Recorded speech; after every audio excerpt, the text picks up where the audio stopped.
YouTube. All right, thank you. So, Hare Krishna, everyone. We are going to be doing Charitamrita Adi Lila, chapter 3, text 82. Right? Yes, Prabhuji. Okay. So, are there any questions from last week before we get started? No, everything's crystal clear. Okay. Then let's do text 82. Upapurane Hushuni Shri Krishna Vachan Kripakari Vyasprati Kariyachen Kathan. Translation. In the Upapuranas, we hear Shri Krishna showing his mercy to Vyasadeva by speaking to him as follows. So I thought we should spend a couple of minutes talking about what is the Upapurana. Anybody has any thoughts on what's an Upapurana? I don't have any, Prabhuji. Okay. What about anybody else? Prabhuji, did you say Utpuran? Upa. Oh, Upa means like Sub. no. It's like a byproduct, like a side one. Like No. Upa doesn't No? mean something subordinate. Oh yeah, subordinate. Yeah, that's Okay. right.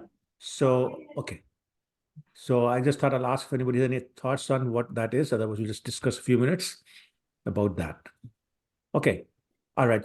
So to understand Upapurana, let's make sure we understand the definition of both a Purana and Upapurana.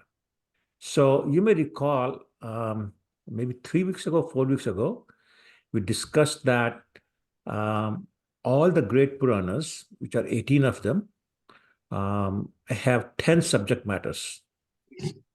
And Srimad Bhagavatam, being the Mahapuran, also has those 10.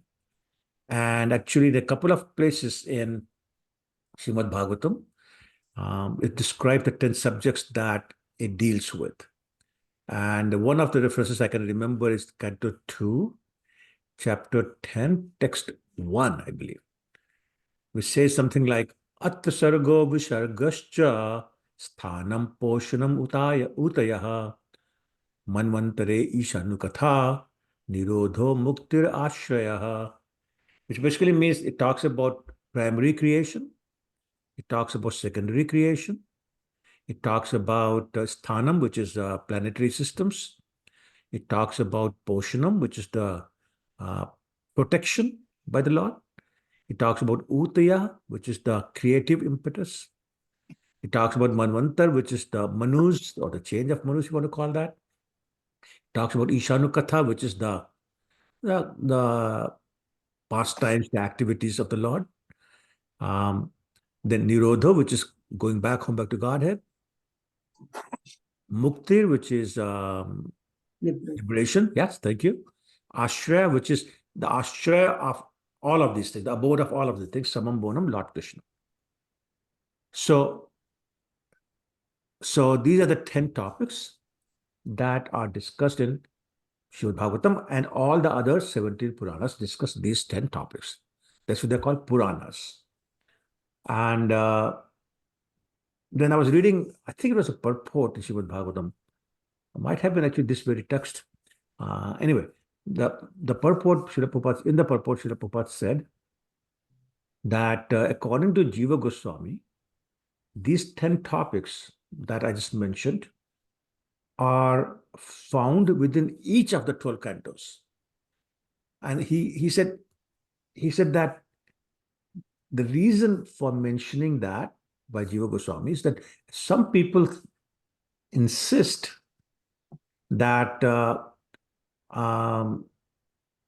that each of these 10 topics are assigned to a particular canto.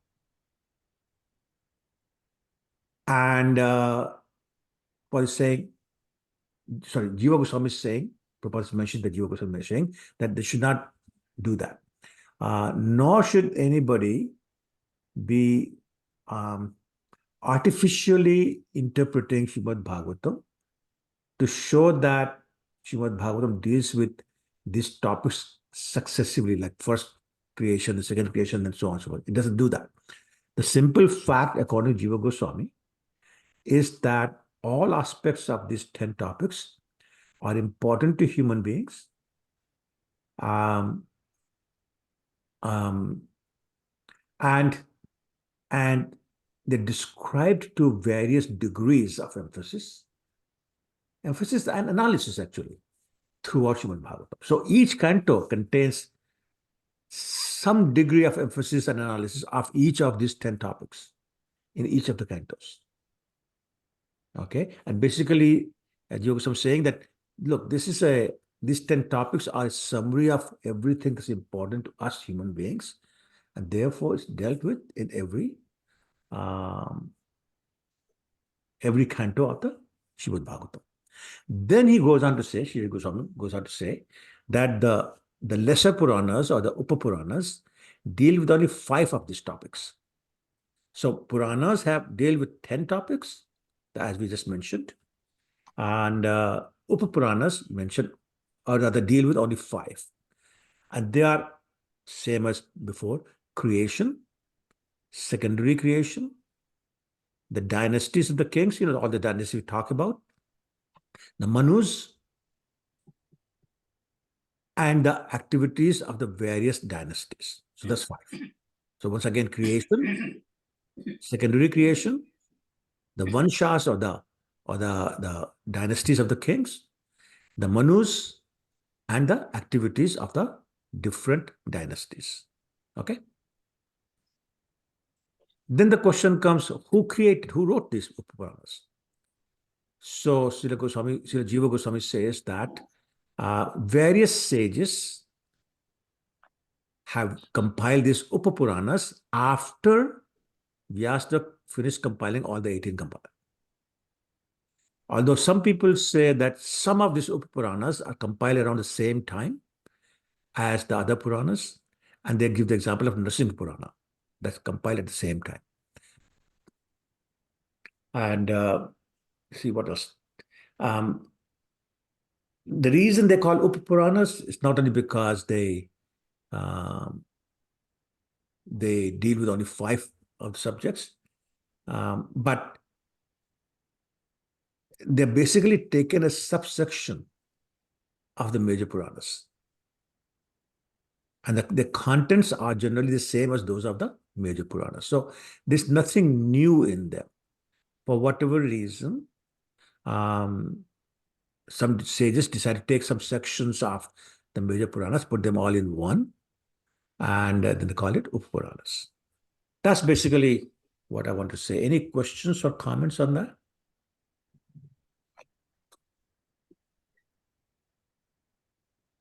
Is that clear? Yeah, Hare Krishna Prabhu. So there is some Puran, like a Devi Puran glorifies like that. Those are coming in that category? No, they're not. No.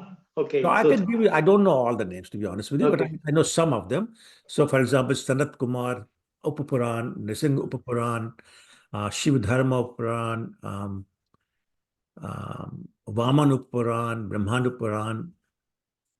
I don't know all of them, but some of them are. Parashar, Bhargav, Upapuranas, those are some of the Upapuranas. Devi is actually, if I'm not mistaken, I think it's called Apapuran.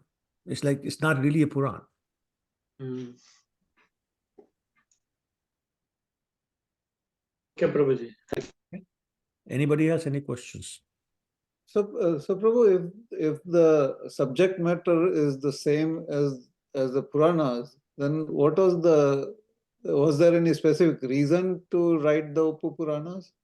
Have you heard of Cole's notes? Sorry? Have you heard of Cole's notes? No. Okay. So basically, in India, they used to have something called Kunji, which is basically a summary of the actual book. Okay. So it's for people who don't have the qualification or the time or intelligence to read the Puranas. They wrote this Upapuranas to basically give them same messages, just to help people. Same reason why Srila Vyasa divided the Vedas into 4. Before there used to be only one Veda. Right? And same reason why people like so many commentaries. So people can understand.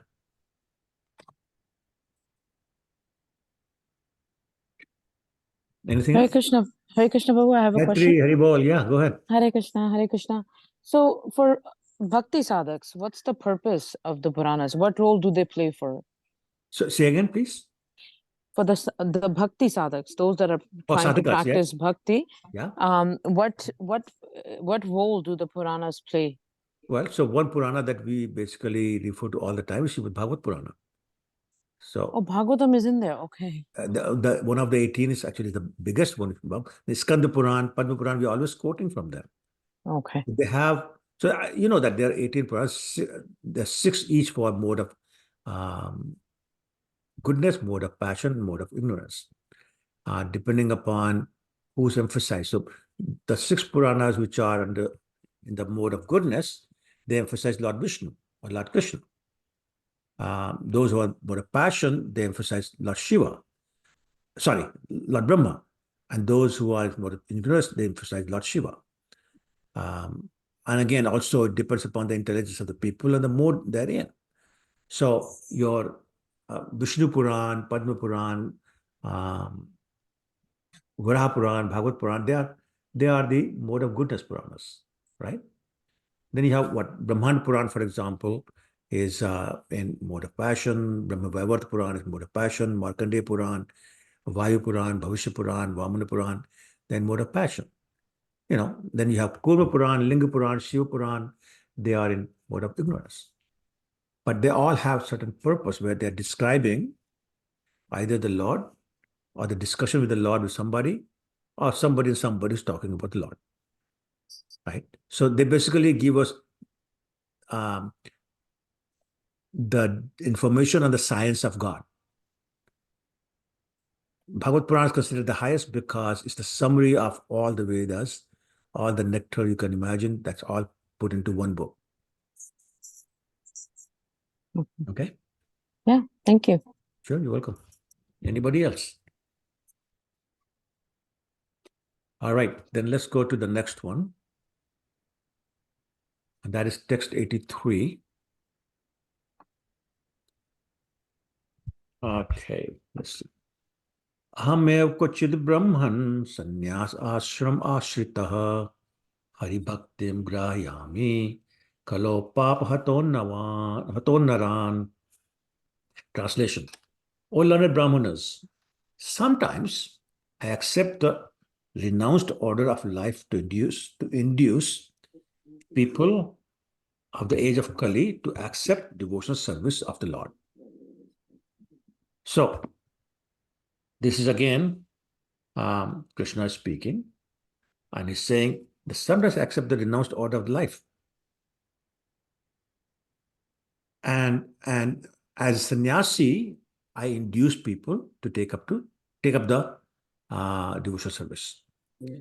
Because in the age of Kali, there may be a lot of bad things, but one good thing is people listen to sannyasis. The problem is they are just as happy to listen to bogus sannyasis also, but they listen to real sannyasis also. And he says, so as a sannyasi, I'm going to preach the Yuga Dharma, which is the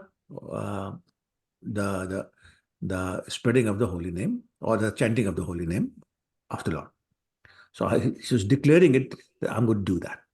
And he's saying the purpose is to induce people in this age to accept devotional service to the Lord. Okay. 84. Bhagavat Bharat Shastra Agama Puran Chaitanya Krishna Avatare Prakat Praman. Srimad Bhagavatam, the Mahabharata, the Puranas, and other Vedic literatures also give evidence to prove that Lord Shri Krishna Chaitanya Mahaprabhu is the incarnation of Krishna. So again, Krishna's is emphasizing it's not one book, many scriptures. They make the same point that Lord Chaitanya is none other than Lord Krishna. Okay. 85. प्रत्यक्ष देखो नाना प्रकट प्रभाव अलौकिक कर्म अलौकिक अनुभाव. Translation. One can also directly see Lord Chaitanya's manifest influence in his uncommon deeds and uncommon Krishna conscious realization. So what was so uncommon about Krishna conscious realization of Lord Chaitanya? Anybody? What was so uncommon? Sankirtan movement, Prabhuji. Okay. What else? gave mercy to everyone. Sorry, Prabhu? Unqualified people also he gave a mercy. Yep, absolutely. Absolutely. What else? Didn't use any weapon to kill the demons. No, that's true. I'm talking about what is so uncommon about his Krishna conscious realization, Lord Chaitanya's Oh, realization. okay. Prabhuji, when he was remembering Krishna, he used to go in ecstasy and show different symptoms. For example, वो मूर्छित हो जाते थे. Right, right. The tears that came out were like syringe coming out of him. When he was in Jagannath Puri, he jumped into the ocean thinking it's Yamuna. Yamuna. And when the fisherman caught him, all the joints had become loose. And instead of 7 foot, he was like 9 foot tall. Oh. In ecstasy until they started chanting, and then finally his joints came back together. So similarly, I mean, so many other realizations. He'd run to Lord Jagannath, and he understood the whole thing, the philosophy, and discussed wonderful discussion with Sarvabhauma Bhattacharya and Ramananda Roy. So many different things. What were some of his uncommon deeds? Any examples of uncommon deeds of Lord Chaitanya? Prabhuji, he expanded himself in 7 different Sankirtan parties. Yes, very good. Thank you. During Jagannath Rath Yatra, he joined 7 different groups and was chanting with each one of them. Very good. Anybody else? Anything else? When his Sankirtan party was crossing the forest, or even the animals joined in. Yes, yes. He made all the animals chant. What else? Kazi. Conversion of Kazi, conversion of, or I should say, mercy to Degai Madhai. So many different uncommon deeds that Lord Chaitanya was doing. But even as a child, there's a story that after his father, Jagannath Mishra, passed away, his mother was very worried that how are you going to eat, because that women don't work. And Lord Chaitanya was like 5, 6 years old. How are they going to eat? And he said, mother, don't worry. And next day he came back with 1 gold coin. And she was so concerned that my son has stolen it. So she actually went to the marketplace, showing it to everybody. This is belong to you. This is belong to you. When everybody said no, then she took it. Same thing, there's a story about a puppy. He brought a puppy one day at home. And his mother was very upset, but he said, if you throw the puppy out, then I'm going to leave. So she said, okay, but you don't allow a dog in the house of a Vaishnava. So she was very upset. So one day she had gone to, he had gone to take a bath, and she let him go out.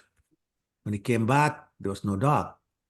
So he was very upset. She said, I'm going to look for the dog. So he went there, found that right in the city of the center, the dog was chanting Hare Krishna and dancing. And then very suddenly a plane came from Vaikuntha and picked him up and then went up. So there's so many examples like that what Lord Chaitanya was doing.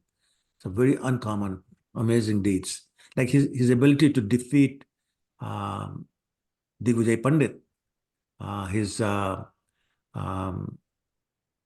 the other one? His Keshav Bhatti. Keshav Kashmiri, yeah. Keshav Kashmiri, he defeated him. No, there was something else I was thinking. Oh yeah, when he was with the devotees in Navadvip Dham, and they were sitting there chanting, they got hungry. And he said, don't worry. He took a seed of mango, and put it on the ground, and very soon this whole tree came out, and hundreds and hundreds of mangoes on it. And the skin was so thin that they didn't have to remove the skin. They had the whole thing with that. There was hardly any gutli, a pip in the mango. So many examples like that. Very uncommon deeds.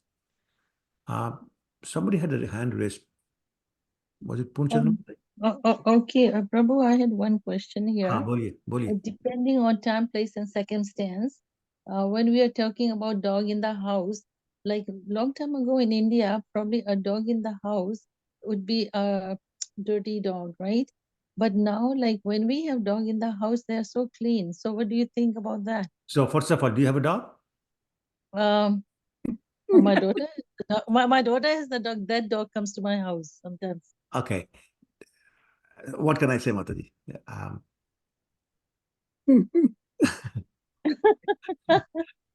Thank You you for don't want to asking. say. Okay. Usha, you have a hand up? Prabhu, the different thing he introduced also the Ekadashi Vrat. He Yes. said to His, Mataji, his mother. yeah, Yes, absolutely. this is what he introduced He as did. well. Yes. As Correct. well. Thank you. Yes. Okay. Text 86. देखिया न देखे जत अभक्तेर गण उलुके न देखे जन सूर्यर किरण. This is very nice. It says, but faithless unbelievers do not see what is clearly evident, just as owls do not see the rays of the sun. Has anybody seen an owl, by the way? Yeah. Yes. I don't mean a human owl. I mean a bird owl. Yes.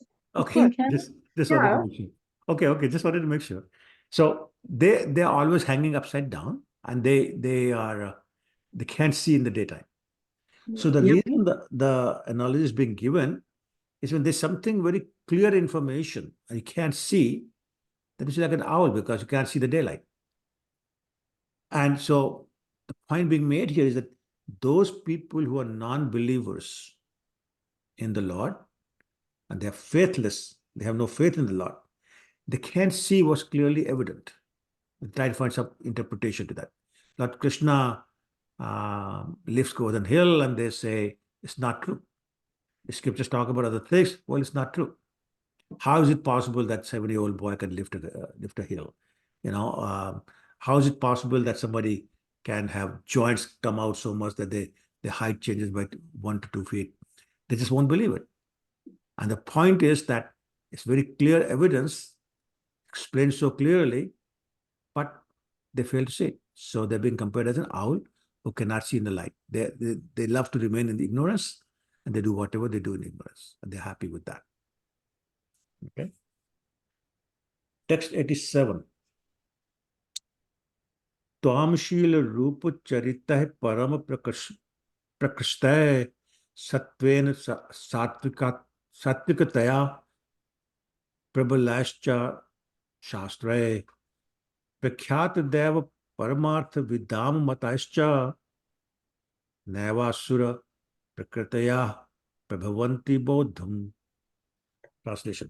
O my Lord, those influenced by demoniac principles cannot realize you. Although you are clearly the supreme by dint of your exalted activities, forms, character, and uncommon power, which are confirmed by all the revealed scriptures in the quality of goodness and the celebrated transcendentalists in the divine nature. So again, the prayer is being made to the Lord. It's from the prayer by Yamunacharya in a book called Stotra Ratna. And it's saying, the Lord has exalted activities, forms, character, power. It's all confirmed in the revealed scriptures. But those people have demoniac mentality, basically meaning faithless people. They cannot believe those, and therefore they cannot realize you. They cannot see you. They cannot understand your value. They can understand your position. What's that verse? Naham prakasha sarva yog maya samavratam mudho nayam avjanati loko mam ajam avyayam.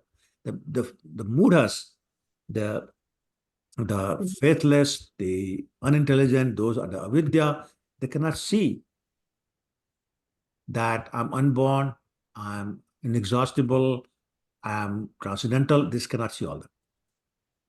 So let's talk about let's see the purport. How is it explained here? Who wants to read the purport, the first paragraph? I can read, Prabhuji. Go ahead, Prabhu. This is a verse from the Stotra Ratna of Yamunacharya, the spiritual master of Ramanujacharya. The authentic scripture describe the transcendental activities, features, form, and qualities of Krishna, and Krishna explained himself in the Bhagavad Gita, the most authentic scripture in the world. He is further explained the in Srimad Bhagavatam, which is considered the explanation of the Vedanta Sutra, Lord Krishna is expected as the Supreme Personality of Godhead by these authentic scriptures, not simply by wax populi. In the modern age, a certain class of fools think that they can vote anyone into the position of God, as they can vote a man into the position of a political executive head. But the transcendental Supreme Personality of Godhead is perfectly described in the authentic scripture. In the Bhagavad Gita, the Lord says that the only fools deride him, thinking that anyone can speak like Krishna.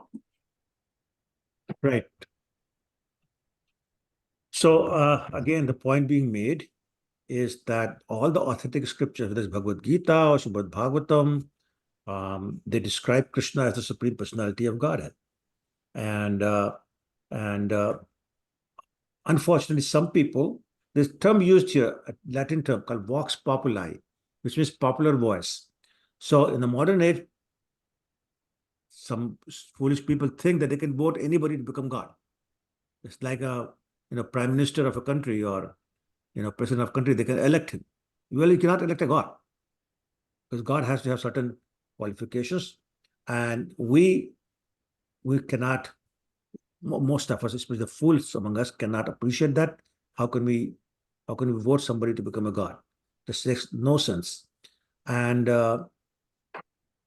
not everybody can speak like Krishna. Not everybody can understand what Krishna is saying.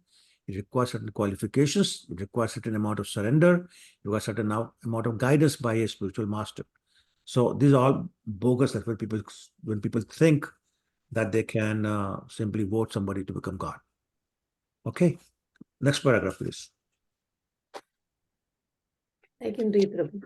Go ahead, Shalini Mataji, go ahead. Even according to historical references, Krishna's activities are most uncommon. Krishna has affirmed, I am God, and he has acted accordingly. Mayavadis think that everyone can claim to be God, but that is their illusion, for no one else can perform such extraordinary activities as Krishna. When he was a child on the lap of his mother, he killed the demon Putana. Then he killed the demons Trinavarta, Vatsasura, and Baka. When he was a little more grown up, he killed the demons Aghasura and Rishabhasura. Therefore, God is God from the very beginning. The idea that someone can become God by meditation is ridiculous. By hard endeavor, one may realize his godly nature, but he will never become God. The asuras or demons who think that anyone can become God are condemned. Hare Krishna. Thank you. So again, the same point being made, that Krishna has so many extraordinary activities that he performs, and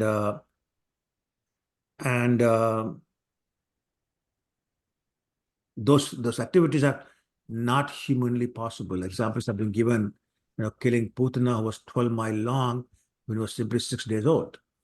Killing Trinavarta, Vatsasura, Bakasura, so many demons killing when he was so young. I mean, even Aghasura, when they killed him, he was 5 years old. So, and, of course, if you go the past and after that, when Lord Brahma decided to steal the calves of the boys, he expanded himself into all those calves and boys. I mean, an ordinary man cannot do that. And the whole idea that someone can become God by meditation is just ridiculous. You can work as hard as you want, but you cannot become God. You can realize your own godly nature, maybe.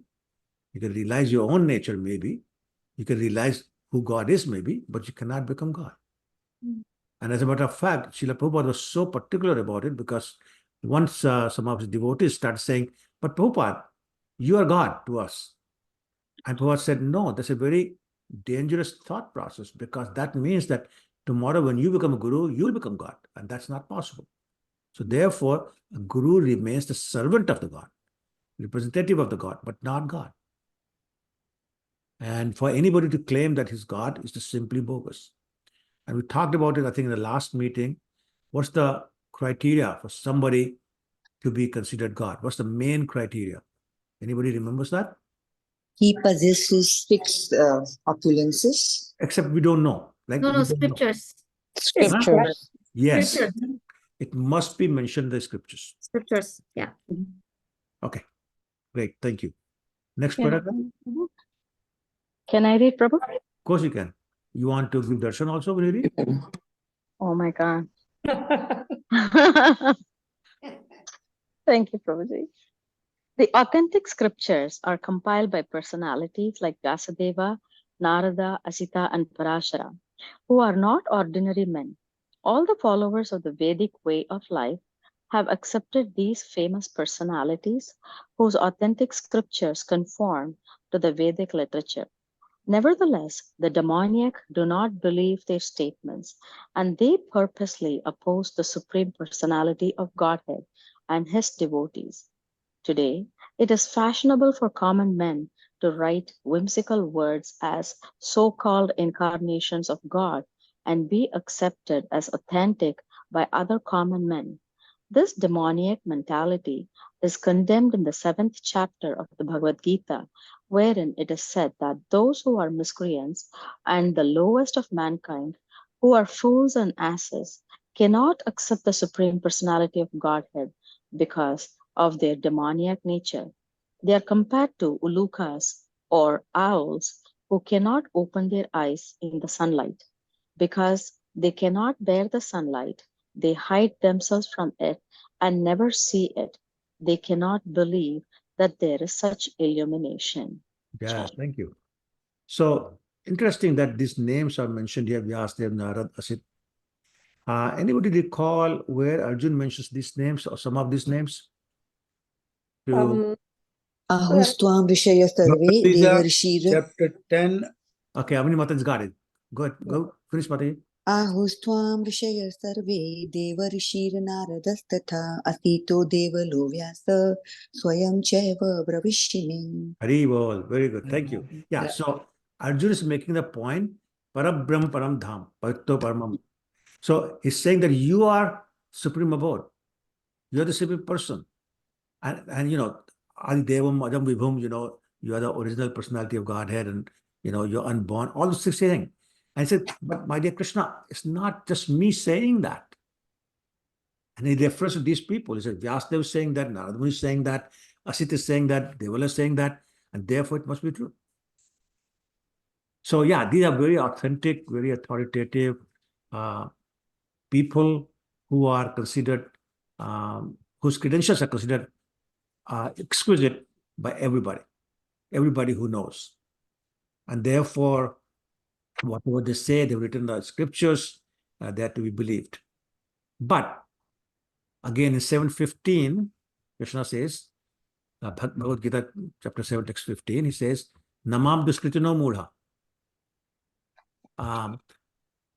Prapadyante naradhama maya pradhyana ashram bhavam ashita.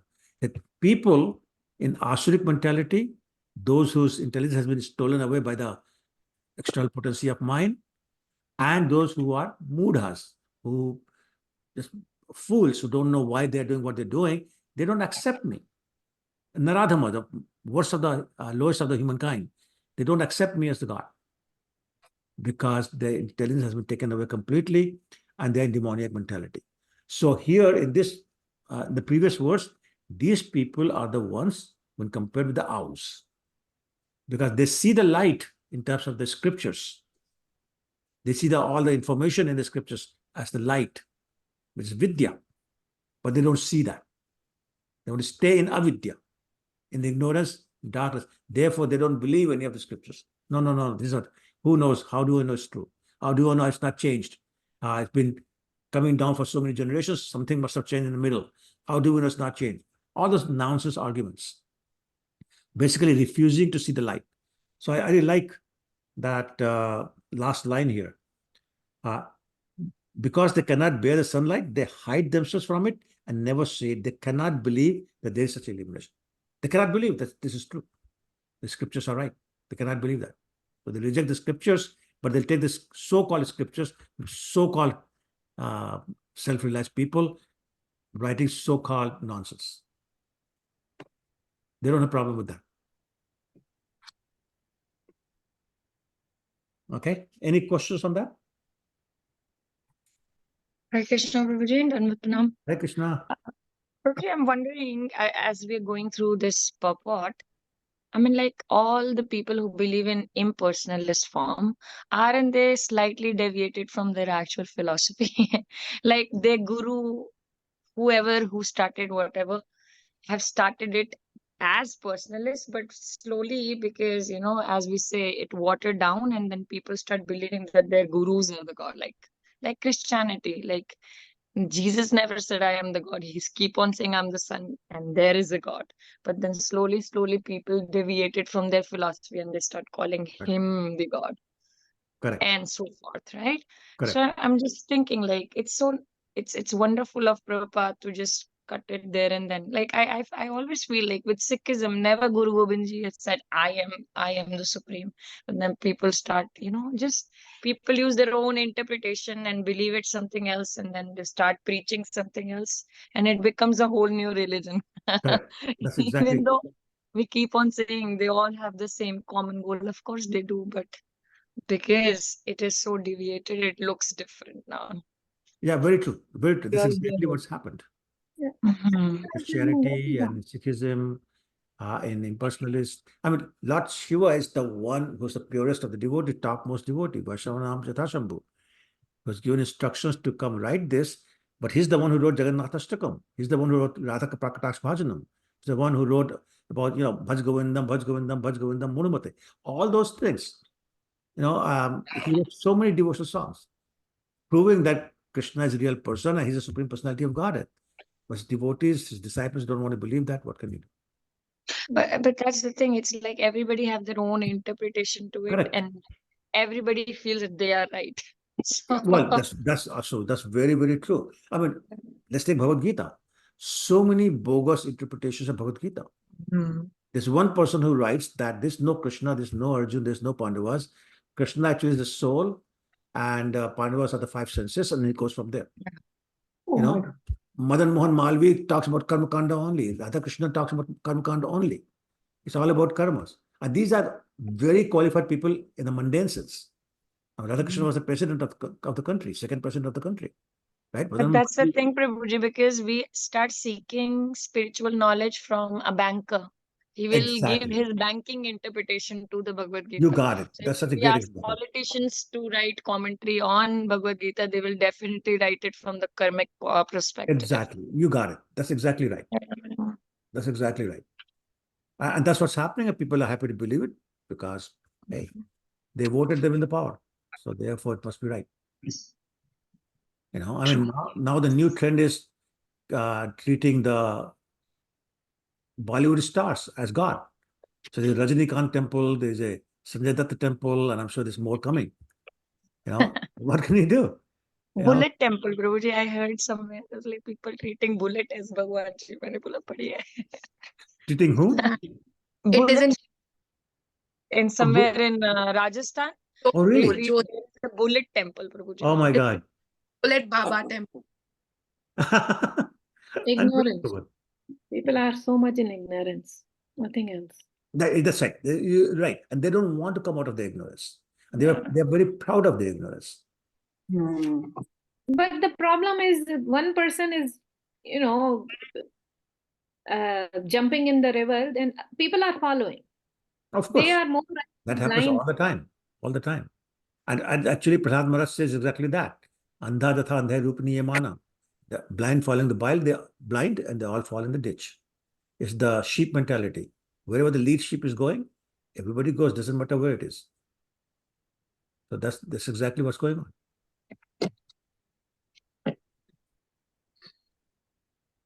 Okay, let's do 88. Prabhuji, sorry, I have one confusion bolo. and I don't know. Prabhuji, we just discussed there are 18 Puranas, and Purana has been written because we have different level of understanding. So it has been written according to understand. So the chaos is only in Hinduism, like Sikh or Christian or Muslim, they also have the level of their understanding, but they follow only one. For according to them, who is God? Allah. Who is God? Like Guru Granth Sahib. But in our Hinduism, who is God? Shiva be God, Durga Devi भी God है, कृष्णा भी God. अच्छा तुम कृष्णा को मानते हो, हम तो भगवान शिव को मानते हैं। So why the cross is only in Hinduism? लोगों को पता ही नहीं है कि मानना किसको है। Yeah. So that's a very good question. And look at it, first of all, look at it this way.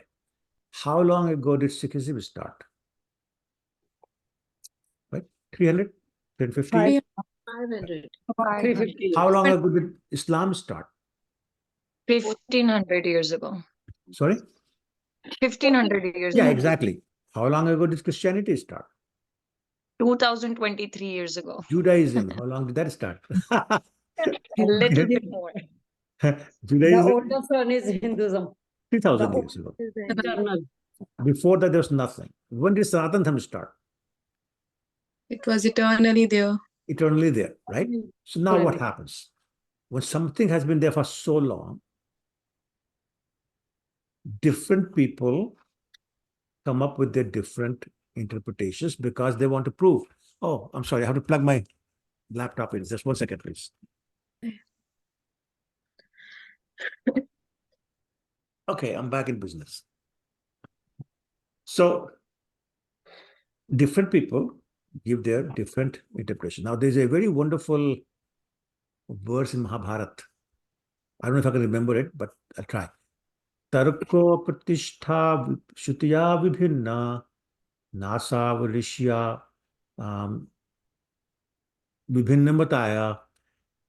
It's saying that one cannot get to a particular conclusion simply by dry arguments or following the Vedas, which are deliberately bringing different aspects of the knowledge. And the rishis are not considered rishis unless they can give different interpretation of different things. So if their opinion is not different from the previous one, then they're not authentic. That's by definition.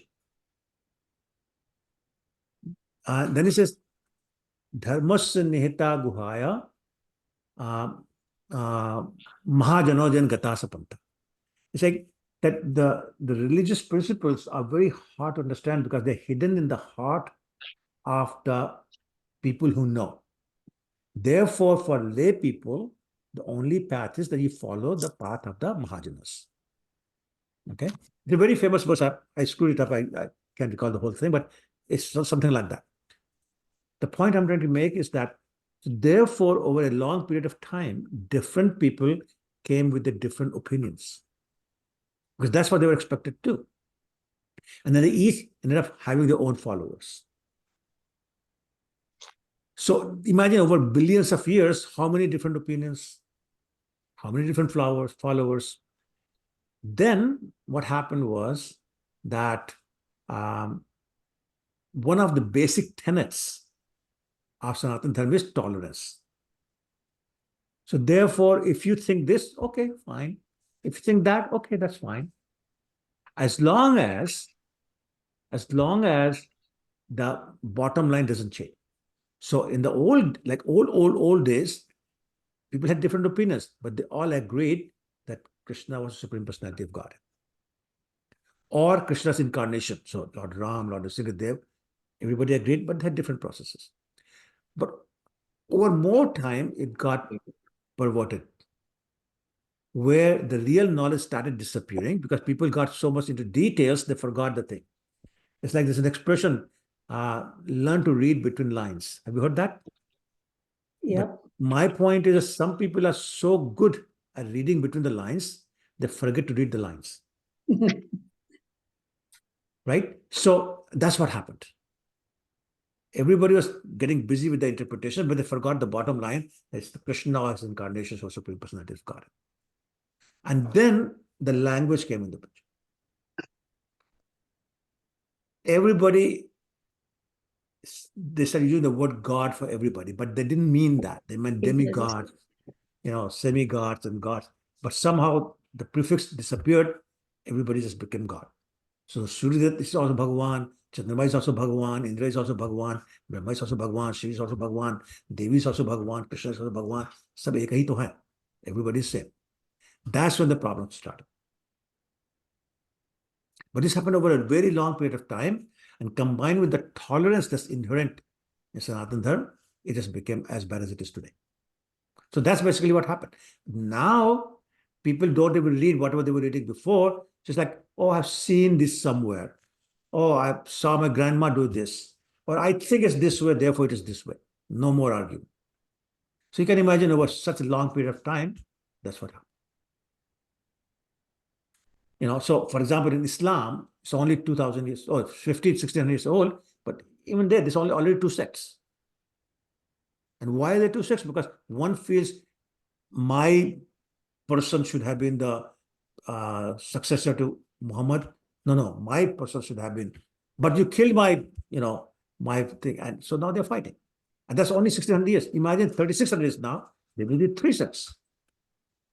100,000 years from now, might be 10 sects. Exactly what happened to Sanatana Dharma. So it's not surprising, but that's the reason. Kishav Shekhar, does that make sense? Yes, Prabhuji. It makes sense. Yeah. Very Thank you. nice explanation, Prabhuji. Very Sorry, nice. dear? Thank you. Yeah.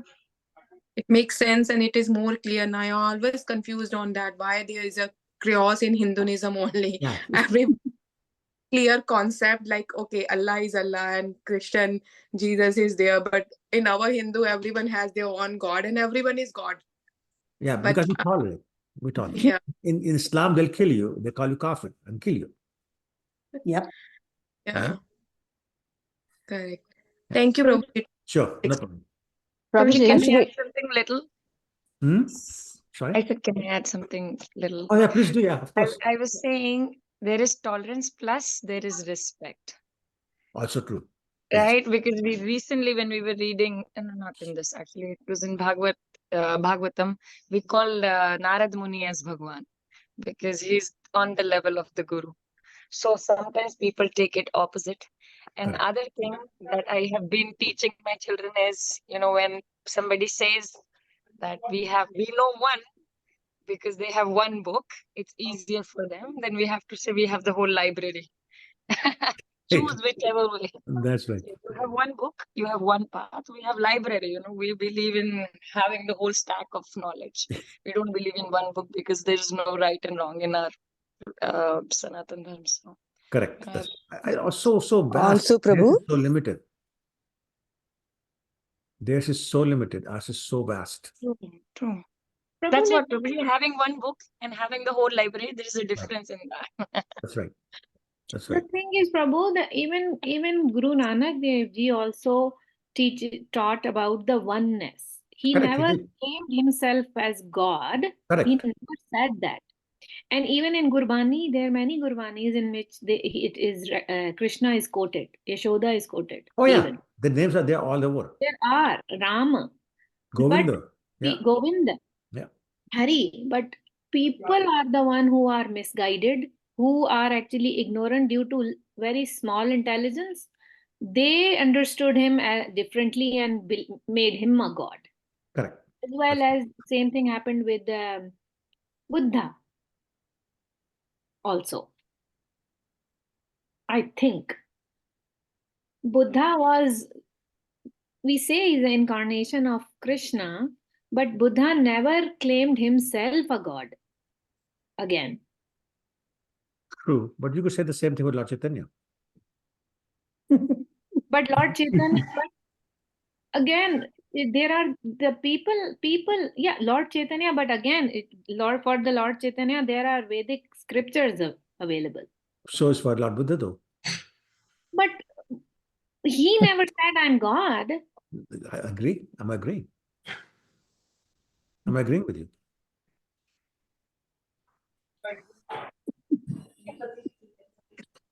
Also, Prabhuji, I feel like role of like there are so many paramparas we know, but also the role of Guru Parampara.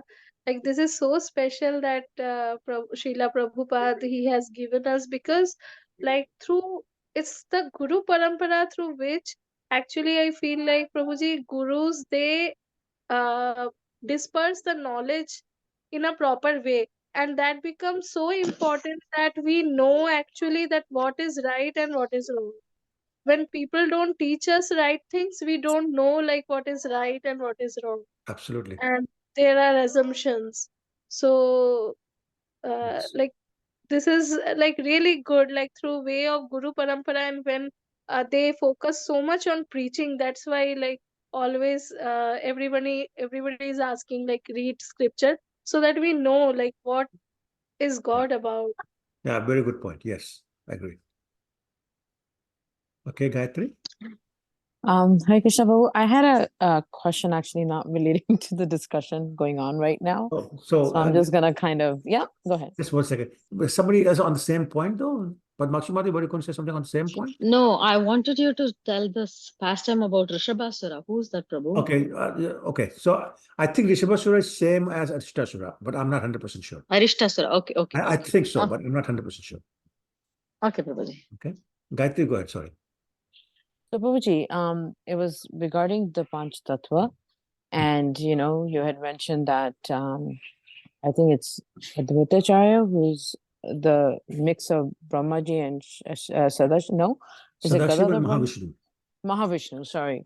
But I think one of them, so like we don't pray to Shivji, and one of them has like Narad Muni, like we don't pray to such figures, especially in temples or you know in our everyday routine. But we very reverely pray to the Panch Tattva. Is it because they associated so closely with Chaitanya Mahaprabhu? Is that why there's such a significance in you know getting their mercy by putting them at the altar, by doing you know direct service to them? I So wasn't sure why. there are multiple reasons. Actually, we discussed that in the, I think, the second or third class. And Krishna appears in 5 features. Panchtatvika Krishnam, you may have heard that verse, as himself, as an avatar, as an expansion. So expansion is Lord Nityanand, avatar is Advaitacharya, as Bhakta, the Shivas, and a Shakti, which is Radharani, the Dada Pandit. This is Krishna appearing 5 features. Now, they also happen to be, like, first 3, of course, Lord Krishna, Lord Balaram, and Lord Sadashiv / Mahavishnu, which are all of them are Vishnu Tattvas. And then Gadadhar Pandit, expansion of Radharani in the mood of Chandravali, and Shivas Pandit, expression of Narad Muni, very, very pure devotee. So Krishna is appearing in all these 5 features.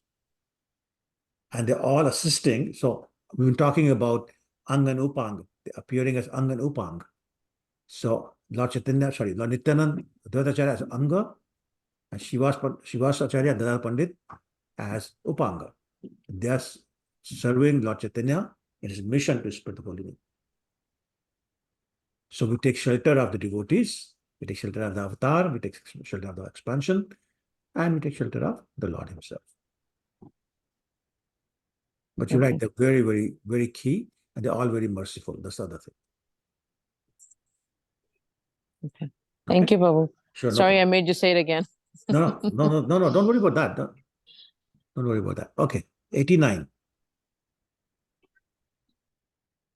Ulangita trividushima samatita shayi sambhavanam tava parivdhima swabhavam maya balena bhavatapi niguhyamanam pashyanti kechit anisham tad ananya bhava.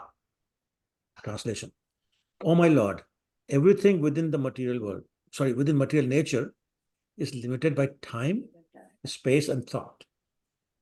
Your characteristics, however, being unequaled and unsurpassed, are always transcendental to such limitations. You sometimes cover such characteristics by your own energy, but nevertheless, your unalloyed devotees are always able to see you under all circumstances. So this is a wonderful, wonderful verse. Again, Yamunacharya is saying this in his book, Stotratna. But look at the sentiments here. First thing, my Lord, you are beyond Maya. You're Mayatit. You transcend Maya. Because in Maya, the limitation is by the time, by space and thought. But you are inconceivable. Time has no influence on you. You decide what time it is where. In Brahma Samhita, Lord Brahma recognizes that by saying, Yasyagya Brahmati Samhrit Kal Chakra. That the time is running around by your order, my dear Lord Govinda. So he's not limited by time, time is limited by him. In Bhagavad Gita also he says, time I am, Kalosmi, right? Space, same thing. He can take the smallest of the place and he can take everything. Think Urukrama. Who's Urukrama? Oh, everybody knows. Who's Urukrama? Everybody knows. Lord Vamandev. So what did he do? With one step, what did he do? He made the whole world. Okay. What did he do with the second word? Step. Upper planets, lower planets, and on the head of Everything Balima. done. So the whole universe is done with 2 steps. That's a space. That's occupying a space. Right? And thought, meaning he's inconceivable. We cannot conceive of it. He can do things we can't even think of. So it's not limited by time, space, and thought. And of course, his characteristics are unequal and unsurpassed, but they're transcendental to all these 3 limitations. However, here's the funny thing, a sweet thing actually. You sometimes cover such characteristics by your own energy, Yoga Maya Samavratam, right? But nevertheless, your unalloyed devotees are always able to see you under all circumstances. So Lord Chaitanya can try to hide it all he wants, but his devotees know. Same thing, Brahma was praying to Lord Krishna, and we've seen some of those verses that Krishna is trying to hide in the guise of a small boy. But Brahma is saying, you're Lord Narayan, aren't you? You're the original Narayan, aren't you? You can't hide from me. I know you're Narayan. So the point being made is, Lord cannot hide from the devotees. We also know the story about when the gopis and Radharani were looking for Krishna after Ras Lila, and the Lord took the form of Lord Narayan. The gopis came, he stayed as Narayan and told them to go where. But when Radharani came, his 2 arms fell off completely. And he was back into being 200 form. Right? So he can't hide from his pure devotees. Okay, let's read the purport. Can I read the book? Of course you can. This verse is also quoted from the Stotra Ratna of Yamunacharya. Everything covered by the influence of Maya is within the limited boundaries of space, time, and thought. Even the greatest manifestation we can conceive, the sky, also has limitations. From the authentic scriptures, however, it is evident that beyond the sky is covering of 7 layers, each 10 times thicker than the one preceding it. The covering layers are vast, but with or without coverings, space is limited. Our power to think about space and time is also limited. Time is eternal. We may imagine billions and trillions of years, but that will still be an inadequate estimate of the extent of time. Our imperfect senses, therefore, cannot think of the greatness of the Supreme Personality of Godhead, nor can we bring him within the limitations of time or our thinking power. His position is accordingly described by the word Ulangita.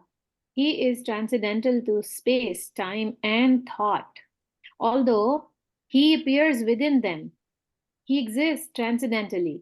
Even when the Lord's transcendental existence is disguised by space, time, and thought, however, pure devotee of the Supreme Lord can see him in his personal feature beyond space, time, and thought. In other words, even though the Lord is not visible to the eyes of the ordinary men, those who are beyond the covering layer because of their transcendental devotional service can still see him. Yeah. What a beautiful, beautiful purport. So, I mean, basically, what I already said, that we are limited in terms of space, time, or thought. Our mind can only go so far. Our senses are imperfect. They can only go so far. But, and again, it's given an example of the space. So we know what's beyond the material world. So I'm sorry, I didn't say that right. Beyond the universes. You have the layer of the 5 elements: earth, water, air, fire, and ether. Above that, you have the layer of intelligence and mind. Oh, sorry, a false ego. Those 7 layers, they're each 10 times longer than that. We can't even imagine where they are. We can't even imagine where the end of our universe is. Forget about the trillions of universes. But Krishna is transcending even that. So that's an example of how he's transcending space. Similarly, we can think of trillions and trillions of years, but he goes beyond that, timeless, right? So very wonderful word used, ullangita. So ut langita. Ut means above. Langita means how far can you jump? You know, कहते हैं lang hai. How far can you jump? How high can you jump? How far can you jump? So whatever you can imagine is above that. So whatever you can imagine about time, the extent of it, space, extent of it, whatever you can thought go to, Krishna transcends even that. Right? So therefore, it's not visible to the eyes of the ordinary people. But still, there's one qualification that if people have, Krishna cannot be invisible. And what's that? Premanjan Chrit Bhakti Vilochane. If you got the ointment of love in your eyes, you will see Krishna no matter what. So this is why he's saying the pure devotees are able to see him. It doesn't matter how much Krishna tries to hide himself. They'll see. Okay. All right. Next paragraph. Somebody wants to read that? I can read it. Go ahead. Yeah, Nana. The sun may appear covered by a cloud, but actually it is the eye of the tiny people below the cloud that are covered, not the sun. If those tiny people rose above the clouds in an airplane, they could then see the sunshine and the sun without impediments. Similarly, although the covering of Maya is very strong, Lord Krishna says in Bhagavad Gita 7.14, Devi Hesha Gunamai Mama Maya Durattaya Mameshaya Prapadyante Mayayam Etam Taranti Te. The divine energy of mind, consisting of the 3 modes of material nature, is difficult to overcome. But those who have surrendered unto me easily cross beyond it. To surpass the influence of such illusionary energy is very difficult. But those who are determined to catch hold of the lotus feet of the Lord are freed from the clutches of Maya. Therefore, pure devotees can understand the Supreme Personality of Godhead. But demons, because of their miscreant behavior, cannot understand the Lord, in spite of seeing him many revealed scriptures and the uncommon activities of the Lord. Haribol. Yeah. So, yeah. So, very clearly, Krishna is saying, unless you surrender to me, you cannot win over Maya, which means that you're stuck in this material world and therefore cannot see anything that is transcendental. A wonderful example is given of people below the cloud, not seeing the sun, but they say, oh, the sun is covered by the clouds.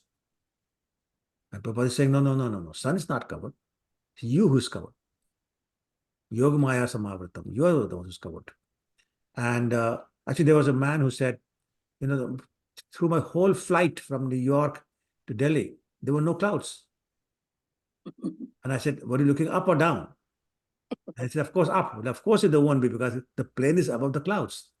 So I mean, you know, that's the whole point. When we are below the cloud is covering us, not the sun. And similarly, the Yoga Maya, the cloud of Yoga Maya is covering us, not Krishna. And therefore, those who have the ointment in their eyes that gets rid of this covering, they're able to see Krishna no matter what form he's in, and no matter what time or which space or time he's in. Also, we should know that the pure devotees, they're able to see Krishna or Krishna's energy or Krishna's hand in everything. इस थावर जंगम देखे ना देखे तार मूर्ति सर्वत्र होए तारे इष्ट देव स्फूर्ति. They don't see something moving or not moving. They see Krishna in it. That doesn't mean that thing is Krishna. No, no, no. They see Krishna in it. Similarly, when something goes right or wrong, they see Krishna's hand in it. The Krishna's invisible hand, they see in that because of the realization of the Supreme Personality of Godhead. Okay? All right, let's do number 90. 90. असुर स्वभाव कृष्ण कभू ना ही जाने लुकाईते नारे कृष्ण भक्त जन स्थाने. Those whose nature is demoniac cannot know Krishna at any time, but he cannot hide himself from his pure devotees. So people who develop the nature of asuras like Ravana and Hiranyakashipu can never know Krishna, the personality of Godhead, by challenging the authority of Godhead.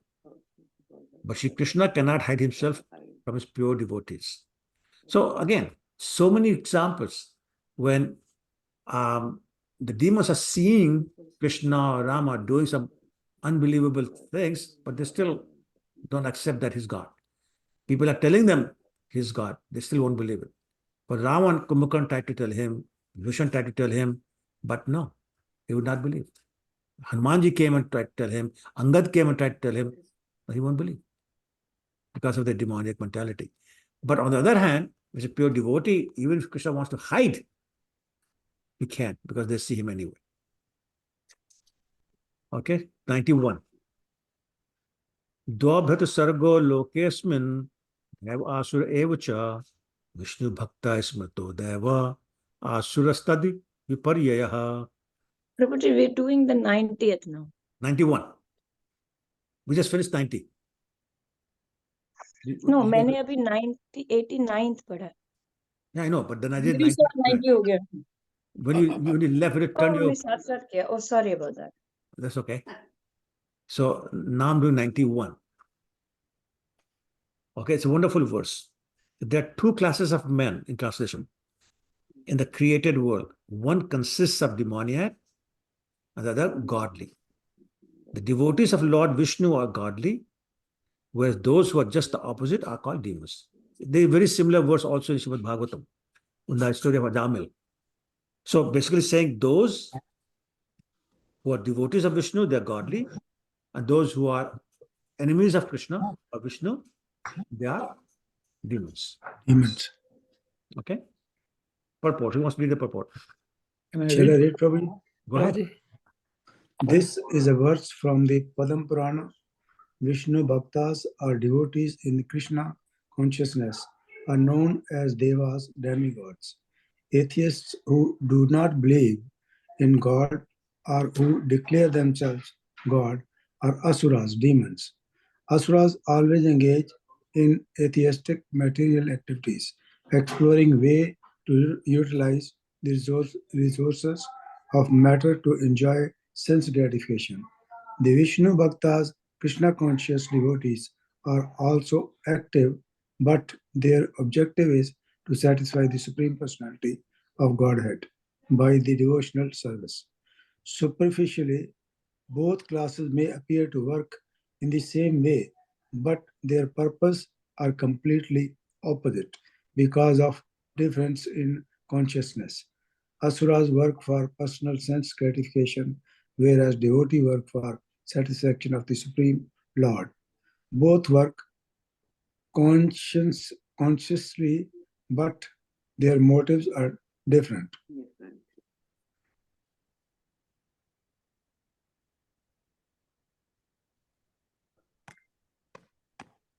I just realized I was on mute. So here's the bottom line. The Asuras are doing everything they're doing for their personal sense gratification. The Vaishnavas or the Suras, if you want to use the word, are doing same things or similar things, but they're doing it for the satisfaction of Krishna. So now let me ask you a question, a harsh question.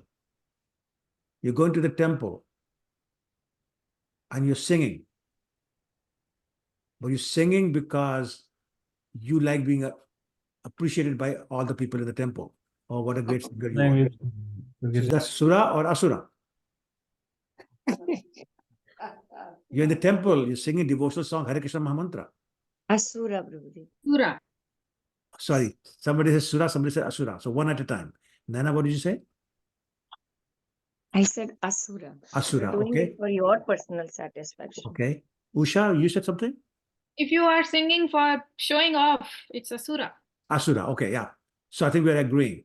So now, don't answer this, but think in your own heart.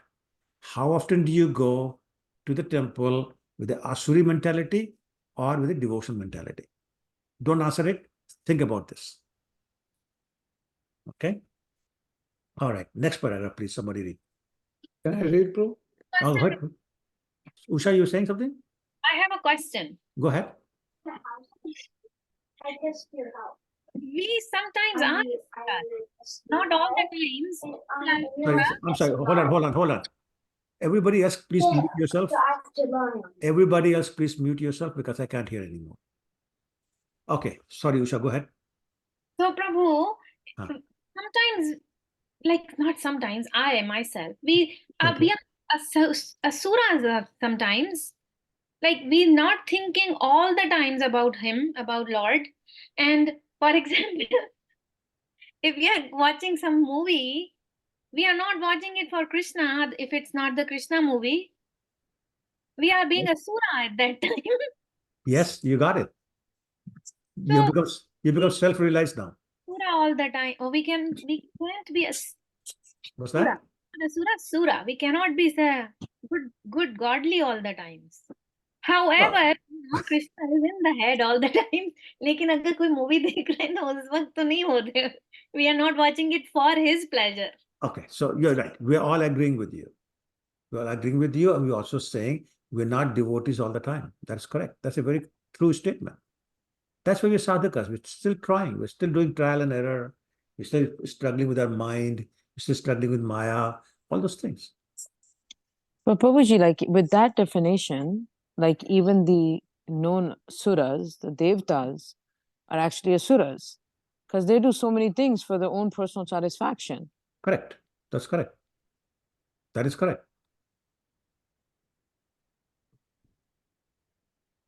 And so many people pray to them. I'm sorry?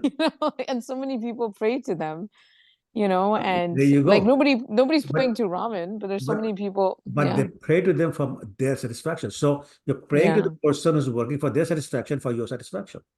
That's it. Yeah. And if you pray to Krishna for your satisfaction, then you're a fool. Right? But then they say you should respect all the Devi Devtas because they've been given. Nobody's saying, okay, fine, respect them because they have more capabilities than you do.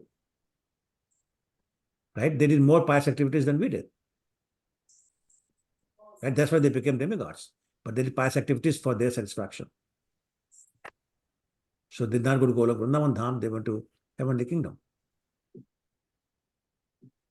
But since again, nothing is done without permission of Lord, so they also did it maybe with the permission of Lord. Well, okay, you're really going to digress now, but so basically, yes, but basically Lord does according to your karmas. He sanctions according to your karmas. That's the bottom line. So don't blame him. I mean, you can't. Like even the demons are sanctioned by the Lord.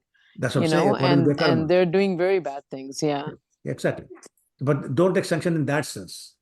Yeah. Sanction basically means you have the ability or you don't have the ability. That's what it means. It's still your free will. You're using your free will. So don't blame him. I'm talking about the demigods. It doesn't matter who you're talking about. It's still the same thing. It's their karmas that brought them to their position. They're allowed to do it because they're allowed to. The sanction doesn't mean, oh, go ahead, I'm telling you to do it. No. Are you allowed to do it or not allowed to do it? If you're allowed to do it, go ahead. But that's not my advice. But I'm going to let you because that's my rule. Right? According to your karmas. The desires are satisfied according to your karmas. So if you and I want to fly, we won't be allowed. Sanction will not be there. right? For some of us, if we want to walk, we won't be allowed to because sanction is not there because of the karmas. So many people can't walk. Actually, even the demons who got great powers, they had to do a lot of karma, tapasyas, Exactly. all these things. Not given easily. Yeah. And they really want it. Okay, fine. That's again, your free will. Okay. Okay. Nana, you've been very patient. Go ahead. I'm such a nice girl, isn't it? You are a nice kid, yes. Okay. Prabhuji, based on your previous question, like, as you just said, like, okay, somebody did the kirtan, they did a magical kirtan. Of course, they were doing it for Krishna, but somehow it sounded very nice to the other people. So, and other people praised.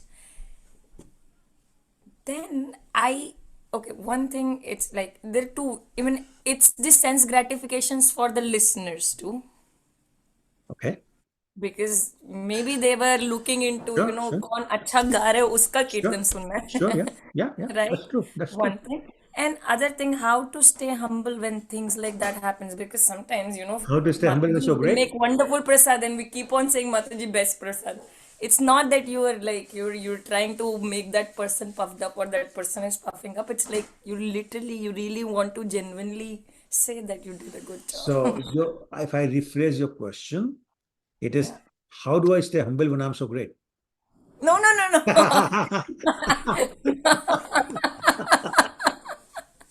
Okay, that is a wrong paraphrasing. Okay. Okay. So seriously, the only way to remain humble about your skills, your talents, your qualifications is when you consider them to be a grace of Lord, not yours. If you are totally convinced that whatever qualifications, whatever skills, talents you have are just a gift of God for you. Correct. Not because you deserve it, but it's a gift. It's a grace of the God. Then you will not be puffed up. But it's not yours. It's Krishna's mercy upon you. And mercy can come, mercy can go. Up to Krishna. But if I always believe that it's the mercy of Krishna, you will not get puffed up. It's when you think I did it. As soon as the I comes in, puffed up. When there's no puffed up. Especially when he says his mercy. Mercy means I don't deserve it, but he's giving it to me anyway. It's not me able to do it, it's just his mercy that's doing it. It's actually he doing that. Then you won't get puffed up. And we have so many examples, so many exalted devotees, so many other, very humble. But that's the main thing. Okay. You can also say mercy of Guru, right? Okay, so yeah, mercy of Guru, mercy of Krishna, but it's not you. That's the main thing. No, yeah, that's right. That's the main thing. No need to be puffed up for something that has been given. It's not your own. But that's the thing. People think, no, it's mine. I'm entitled to this. Yeah. I did it. I'm so good. I can do this anytime. Okay. But Prabhuji, sometime appreciation keep us motivated as well, right? If we take it in other ways, so like if someone appreciate it, always motivate us. Okay, I'm good in that. I can improve in that too. So well, is it okay. We can play with words. But अगर तारीफ सुनना अच्छा लगता है, that means ego satisfaction. Right? Because otherwise, can I add something? एक गुरुजी है हमारे, उन्होंने बोले जब किसी से तारीफ सुननी है तो उनकी तारीफ करो, फिर वो आपकी तारीफ करेंगे. That's true. That's true. Unless the other person says, "Oh, great, I'm glad you finally appreciate me." Because Prabhuji, I just want to share one thing. Recently in Miami, ISKCON, we visited Miami ISKCON. It's a big, huge, beautiful temple. Yeah, I've been there. Yeah, evening time, one Mataji was serving. She was doing Sandhya Aarti. No one was there, me, my Prabhu, and my daughter. So my daughter sang Aarti. I was in chorus and my Prabhu was doing Mridanga. So once the Aarti is finished, so Mataji told us, she's alone who do service, evening service from Monday to Saturday. No one is there. only Krishna and her and Prabhupada. So me and my Prabhu was talking on this, like it's really hard to keep yourself motivated. If no one is there, you are alone 6 days a week, and 7 day when everyone comes, you are not doing service that day. Someone else is doing service that day. So 6 day you are alone. So how do we keep ourselves motivated? So that's what I was talking to my So I'm Prabhu. glad you asked this. I am so glad, because I'm going to tell you what my Guru Maharaj told me. My Guru Maharaj, your Guru Maharaj, same thing. I'm sure at least half of you have already heard this from me before. So in 1996, when I started giving Bhagavatam classes first time, my very first class at the temple, there were 5 people. That is, it was on Sundays. So next Sunday, again I went there, 3 people. Sunday after that, 1 person. Sunday after that, nobody. Nobody. Just me on the chair and nobody in the temple room. And you know how big the temple room is. Yeah. And I was very disappointed. But I said, I don't care. I'm going to start anyway. So I started talking to myself. And somebody took pity on me walking by the corridor, and they came and sat down. Anyway, so about a month after that, Guru Maharaj came to Toronto. And I had a chat with him. And I told him how it was. And I said it was so disappointing and discouraging that nobody came. And he looked at me and said, what are you talking about? I said, I mean, what do you say to that? So looking at him, he says, there were at least 9 people there. Yeah. Prabhupada was there. Gaunitai were there. Yeah. Radha Chicha Gopinath were there. Jagannath, Baladev, Subhadra, Sudarshan, Bhagavan were there. Who else do you need? Exactly. Is that not enough motivation? Well, it's not enough motivation because these people don't, praise you. They don't come out in front of you and say, oh, beta, very nice, very nice, very nice, very nice class. Because they don't do that, we're not motivated. But who can be more exalted audience than those? Yep. How lucky are you if they're listening to your class? Why is that not enough motivation? How lucky are you doing arti to these personalities, to Krishna, Radha, Gaunitai, Jagannath, Baladev, Subhadra?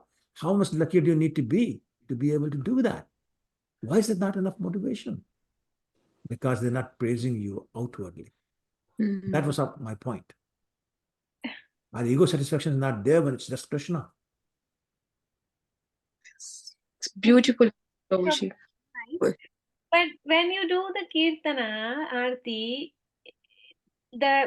this doesn't go for the class. Like I'm really happy to hear that you continued the class. But Kirtan we do for Krishna and Radharani. Like, and Aarti you don't do for Krishna? What's the purpose of Aarti? But no, Aarti, Kirtan, all those. But class, usually it's for the people, right? But now I understand that we are giving the class, you are bringing the class and the audience for them, Supreme Personality. But usually I don't think when I do, because I don't give class, of course, but I do Kirtan, I do Aarti, of course for Krishna, of course for Radharani. Everything we do, and we keep talking about this, but we don't, it doesn't sink in. Everything we do should be for Krishna. Yeah, but for class, it's like little Class bit. Class also. Krishna loves to hear his own class. Krishna loves to hear about himself. And let me give you a real true story. There's a book called Bhaktamal that's written by Navadas Maharaj. Very, very wonderful book that talks about different devotees. And talks about one devotee, again, his name. It might have been Navadas himself. Anyway, so in Jaipur, in the temple of Govindji, this person used to give a Bhagavatam class every morning. And there would be actually 400 or 500 people every class. And he was doing it for months. One day he got a telegram from his home that his wife was very sick, that he need to come right away because she may be in her last days. So he told everybody that I have to go home and I'll come back after a few weeks. And he went away. Came back after whatever, 3-4 weeks and started the class again. And he opened the book and he said, I can't remember where I left off. Does anybody in the audience remember where we left off? 400, 500 people did not remember. He kept saying, somebody must remember where did we leave off? And Govindji spoke up. You were talking about Ravata Das. So start there. This is true story. Govindji spoke up. So what further proof do we need that Krishna is listening to his own stories? Jagannath happened because Krishna loves listening about himself. There will be no Jagannath otherwise. So please, everybody know that class, arti, cooking, kirtan, whatever we're doing, Krishna is listening. Krishna is looking at it, and he's also looking at our mood. He also knows whether it's for me or for somebody else. So don't think we're fooling Krishna.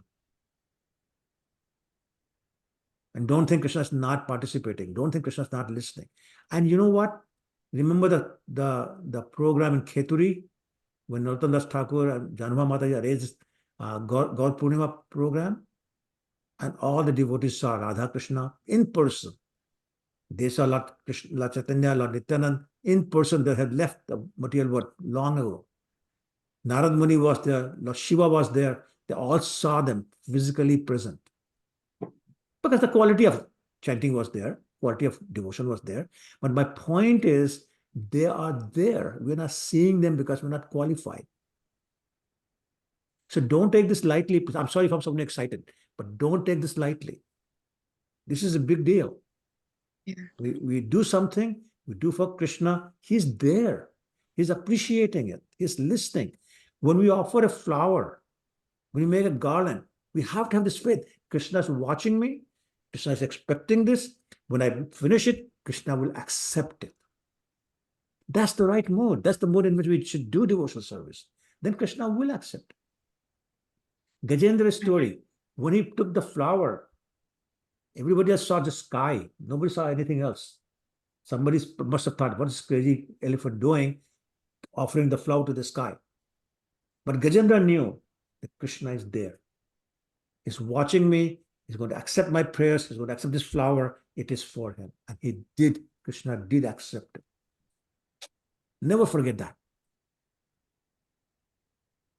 Yep. Okay. It's really beautiful and to the point answer, Prabhuji. We all knows these things, but this is called the torch of knowledge or the light of knowledge. Correct point and correct answer. Thank you for sharing. I was thinking this thing from last 1 week, but really, like, this is perfect answer. Thank you, Prabhuji. You're welcome. Thank you. Yeah, it was really good Yes, explanation. Prabhu. Very good. Thank you so much. Thank you. Okay, I so think Prabhuji, like things that I think I struggle with, I don't know if everybody else in the group struggles similarly or not, is we hear things and then we forget.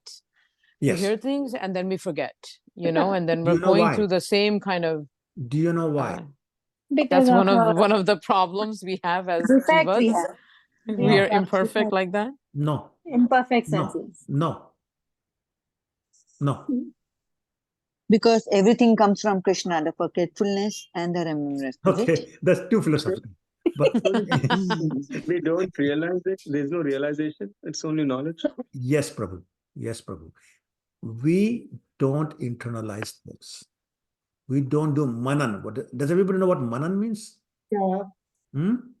Manan, just to Thinking, No. thinking Tell me about what. it. Huh? thinking about that. Not thinking, analyzing. Yeah. Deep What, thinking. sorry, it's a bad analogy, but what Congress does after every defeat.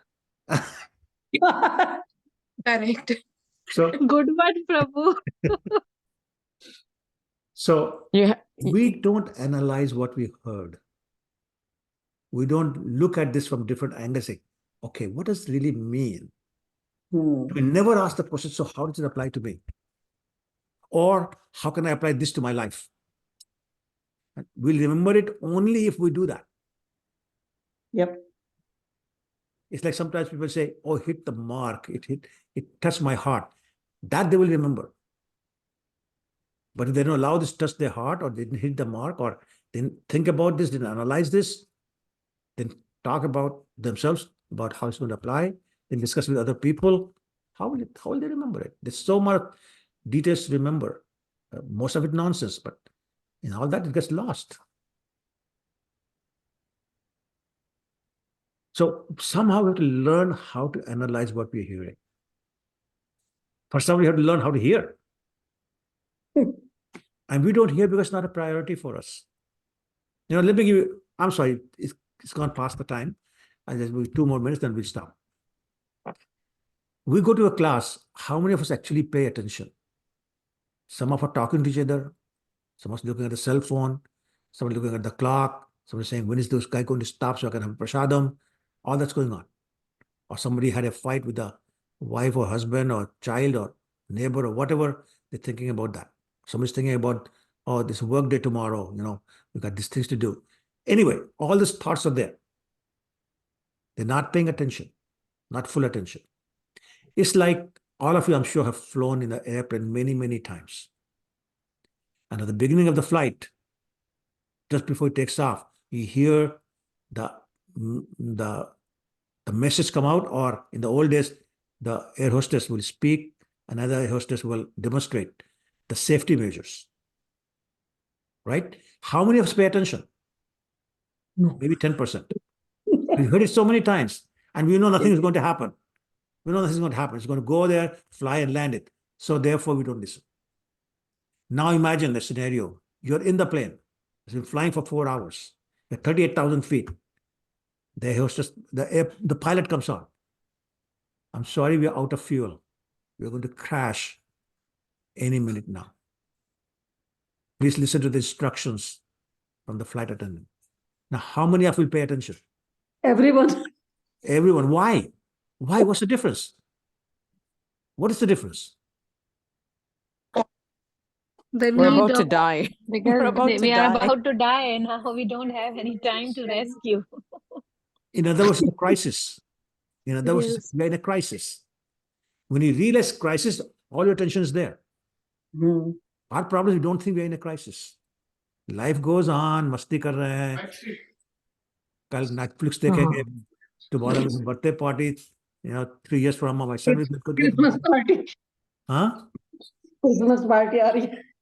Yeah, Christmas coming, New Year's coming. We'll watch the ball drop. All those things. There's no crisis in our life. We don't realize we're going to die soon. Therefore, it's not a crisis. So why bother with the messages? And that's what's missing. We're missing the crisis we are in. We're not seeing the crisis we are in. We take it very lightly. What's the problem? We still have long life to live. We've got all the other luxuries. This is just another thing. Oh, these people always talk about that anyway. There's nothing in it. They always talk like this. Just try to scare us. All these things come in our mind. So we don't take it seriously. But the day we realize we are in a crisis, we will take it seriously. And that's where we have to be. Somehow we have to understand. We are in a huge crisis. Huge crisis. We may not get another human birth for another 8.4 million years. How do you like that?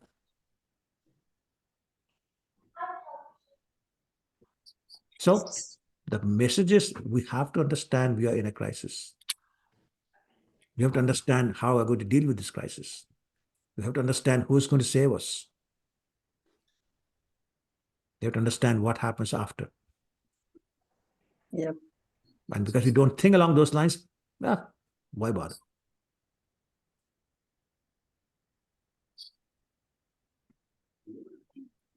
Sorry, it got too heavy.